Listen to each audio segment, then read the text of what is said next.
अस्सलाम वालेकुम दोस्तों। सऊदी अरब में लॉकडाउन का इम्कान, कोरोना केसेस बढ़ गई, वज़ारत दाखिला का बयान जारी। जी हाँ दोस्तों, आज 19 अप्रैल 2021 और पीर का दिन है और आप देख रहे हैं क्लाउडी मलाकन चैनल पर सऊदी अरब से ताज़ा अपडेट। तफसीलात के मुताबिक सऊदी वज़ारत दाखिला के तर्जुमान तलाल अल शलहूब ने खबरदार किया है कि कोरोना वबा के केसेस बढ़ने पर बाज़ शहरों और महलों में लॉकडाउन लगाया जा सकता है और कई सरगर्मियों पर पाबंदी आयद हो सकती है और वायरस को रोकने के लिए एहतियाती तदबीर के तौर पर इक़दामात किए जाएंगे। अखबार 24 के मुताबिक वज़ारत दाखिला ने इतवार को नए कोरोना वायरस की ताज़ा सूरत हाल पर प्रेस कॉन्फ्रेंस में बताया कि सऊदी अरब में कोरोना एसओपीज़ की पाबंदी न करने के वाक़यात रिकॉर्ड पर आ रहे हैं। उन्होंने मज़ीद कहा, अगर वबा की शरह और नाजुक केसेस में इजाफा होता रहा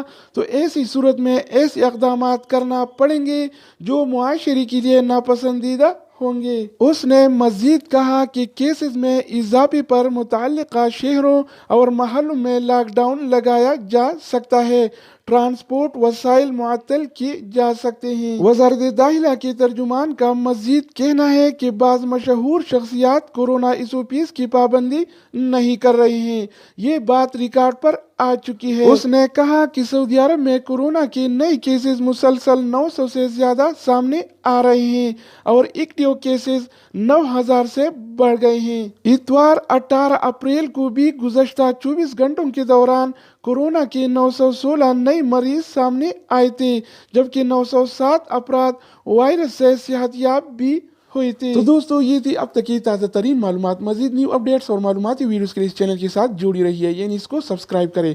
दूसरी वीडियो के साथ दोबारा मिलेंगे, तब तक खुदा हाफिज़।